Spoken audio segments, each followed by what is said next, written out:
so time to debate the debate. We're joined by Democratic strategist Spencer Critchley. He is former communications advisor for the Obama campaign. Also with us, Republican strategist Matt Klink and debate analyst with over 2 decades of experience, Todd Graham, joining us. Todd is a professor of debate at Southern Illinois University. So guys, I really want to know whom you thought won the debate. We're going to really save that for one of the last things that we chat about this morning. So let's start though from the beginning instead. The moment Kamala Harris walked onto stage, from the body language, you could tell that she was trying to make eye contact with Trump from the get-go. And then she introduces herself saying, "Kamala Harris." Trump said, "It's good to see you, have fun." Todd, why do you think she did that? Of course, Trump knows very well that she's Kamala Harris. Well, I mean, the two hadn't officially met from what we've been told, so it seemed like the right thing to do to go shake someone's hand. I didn't put too much off of that original handshake, only because I've coached so much debate, and there have been so many times that my teams have also had the awkward handshake. Do we do it now? Do we wait till after the debate? Do we not do it after the debate? So I didn't really put too much weight into that. I was glad to see them at least shaking hands before the debate, so that was a good start. Matt, what did you make of the initial moment between Trump and Harris? I thought it sent a powerful message for Kamala Harris. It showed that she was going to be more aggressive. I mean, if you look at how she was, she was clearly over, almost behind his podium. So she went to him. Again, it's a metaphor of taking the attack to him. And I agree, they had never met before.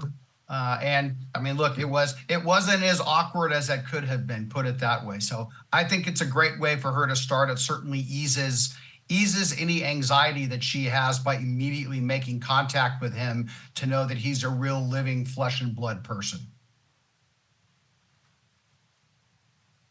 Well, since we already have you on this now, Harris repeatedly tried to really rattle Trump. For instance, she said that Trump was fired by 81 million voters. That's the number that voted for Joe Biden in 2020. Then she said people leave his rallies out of boredom. We heard that in that package that just played out. Trump could have just let that slide. If he did, maybe Harris would have come across as a petty, bringing up rally numbers, for instance. But no, he allowed Harris to get under his skin. She repeatedly baited him and he bit. How do you think Trump handled the very thing that he should have really been prepared to ignore?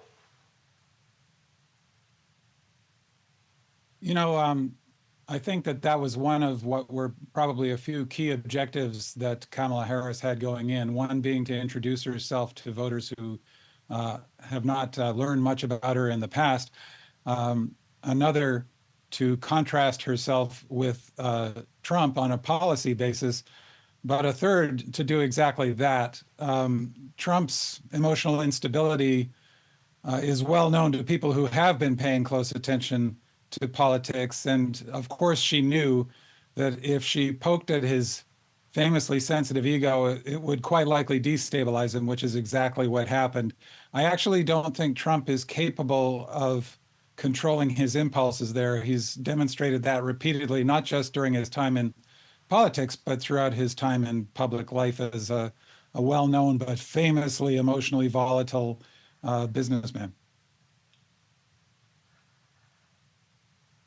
Right, Spencer, Trump may have been rattled during the debate, as we saw, but just let's look at Harris for a bit. Now, some say that she should really have done a better job, and why she's changed her mind on certain issues. Let's take fracking, for example, a technology that's used to drill oil and gas. She said that she's not going to ban it. Okay, we get that. But when asked very pointedly in the debate why she's changed her mind, it was a very generic response, something along the lines of we can increase a thriving a clean energy economy without banning fracking. Do you think that she had to be clearer on these issues, really come out strongly and tell us why she's changed her mind on some of these issues?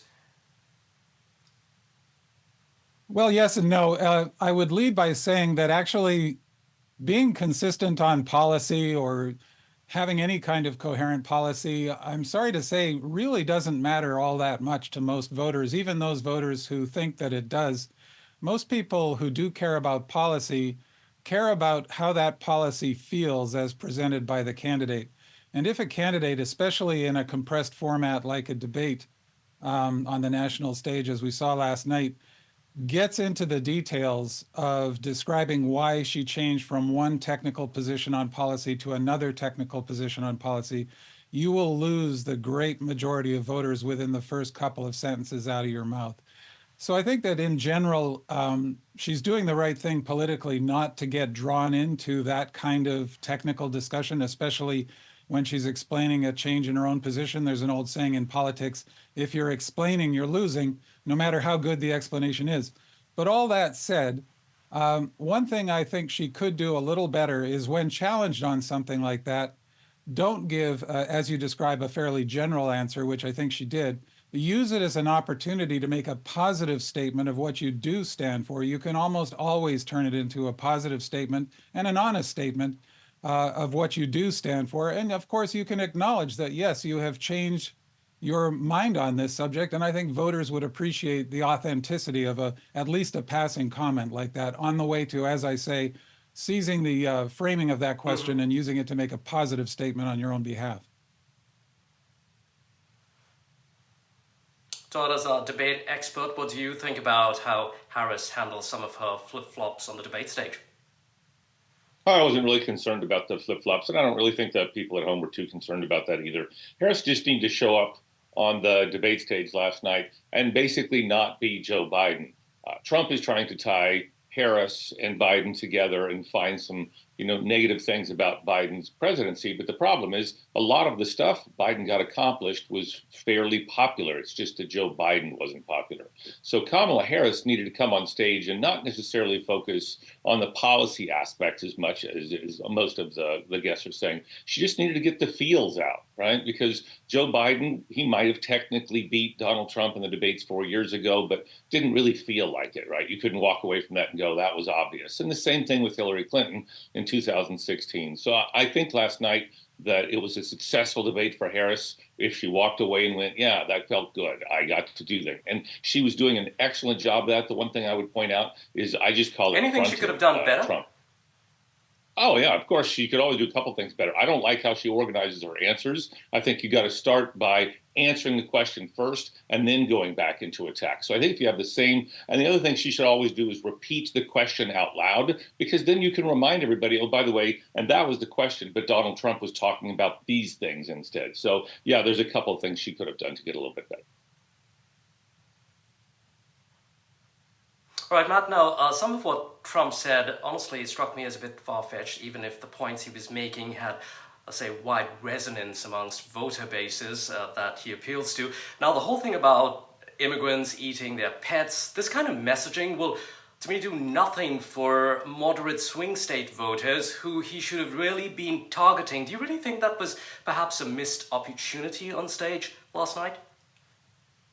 Well, let's be clear. I mean, he inarticulately said the thing about the pets. However, what he was talking about was that, in a town of 60,000 people in Springfield, Ohio, the Biden-Harris administration has put 20,000 Haitian refugees into that town. And while the city manager says they have no evidence that pets are disappearing, anecdotal evidence from people on the ground says that their pets aren't there and that people are killing ducks in the park. So it does highlight a larger issue that the Biden and Harris administration has let anywhere from 10 to 12 million people into this country.